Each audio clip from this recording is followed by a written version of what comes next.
book that you're working on, and this is going to be launched as well.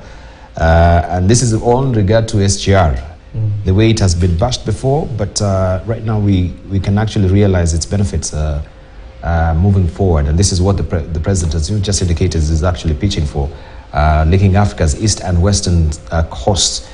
First of all, you can tell us about that your book and why you chose to write on SGR yourself. Thank you very much. I am in a big way. I've been working on Sino-Kenya ties now for the last 20 years or so, and I don't know how many times I've visited China and how many places in China I've gone.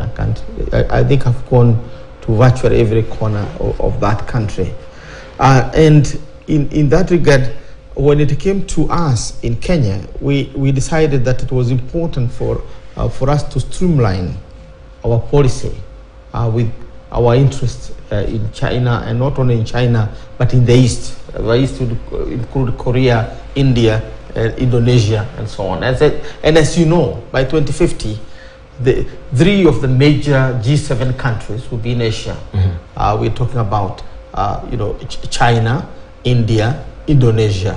This will be the largest economies, the first economy, the second economy, and the fourth economy will be from Asia. So in 2006-2007, we put in our foreign policy document, which is being approved now, that we will look east. But that does not mean we forget the West. We deepen our relationship with the West where our interests are.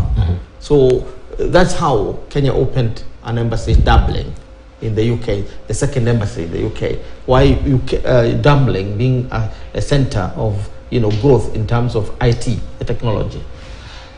So that's really the background. So in our foreign policy, the Look East policy is ingrained as a way of diversifying our relationship globally and guided by our national interests.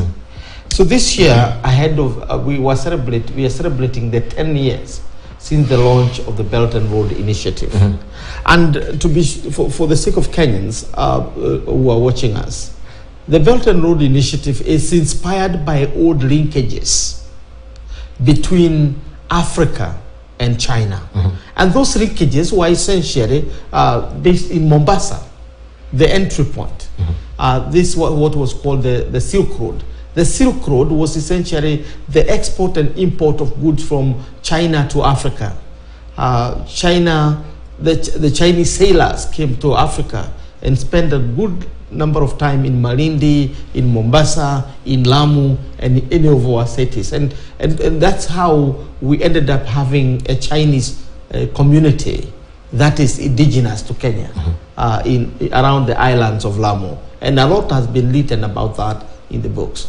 Now, from that point, so we are celebrating those 10 years of that long historical relationship between us and China, and trying to weave it in the 21st century as a new form of a relationship. And that now, culminates in the Belt and Road Initiative.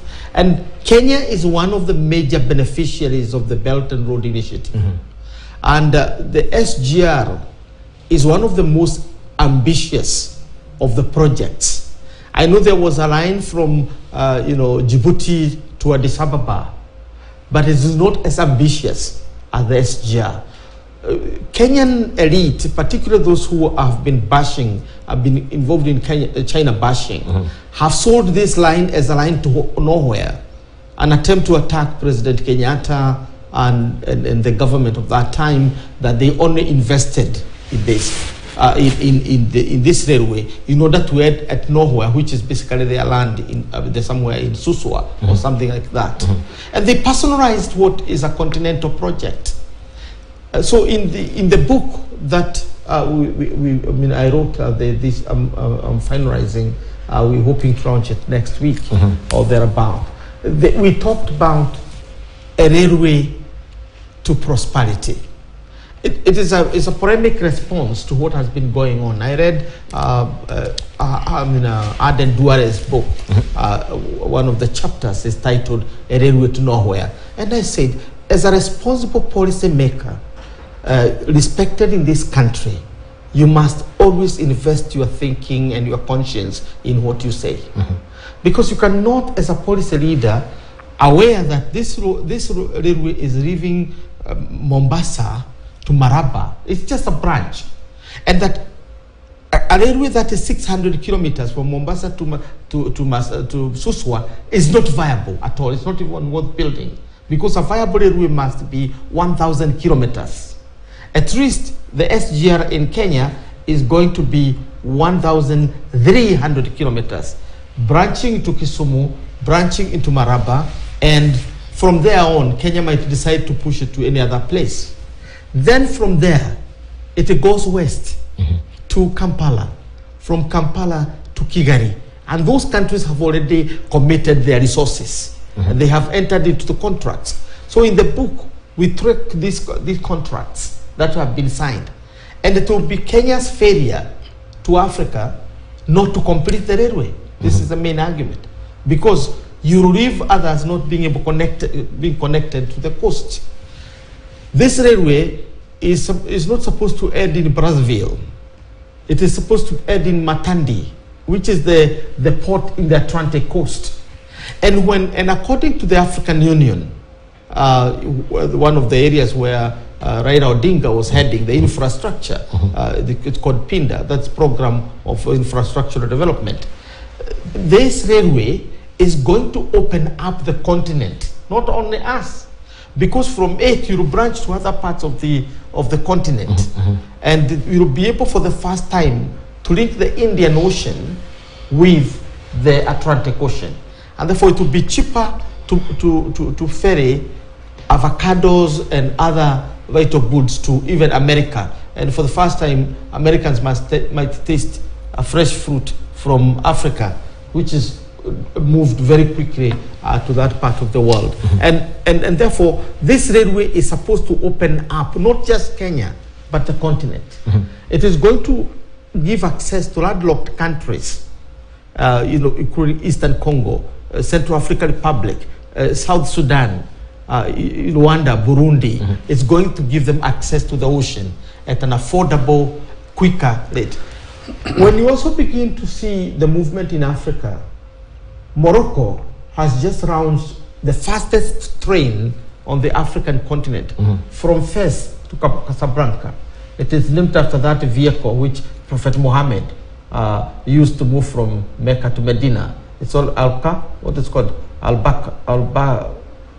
Al-Bakla, something like that. They have named it after the Quran, something in the Quran.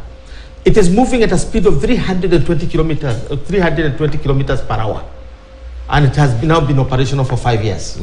Now our SGR direct train is already moving from Nairobi to Mombasa in 5 hours, the direct one.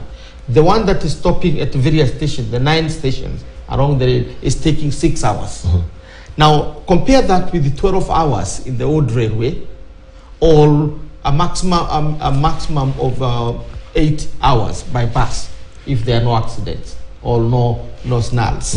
So what we are saying is that today it is possible for a ordinary Kenyan to be a tourist in Mombasa.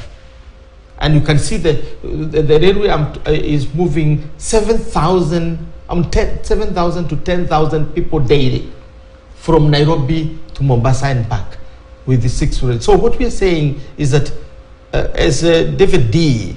and Aden Duare and other naysayers of the railway would say that this is a railway to nowhere, that cynicism is not helping the country.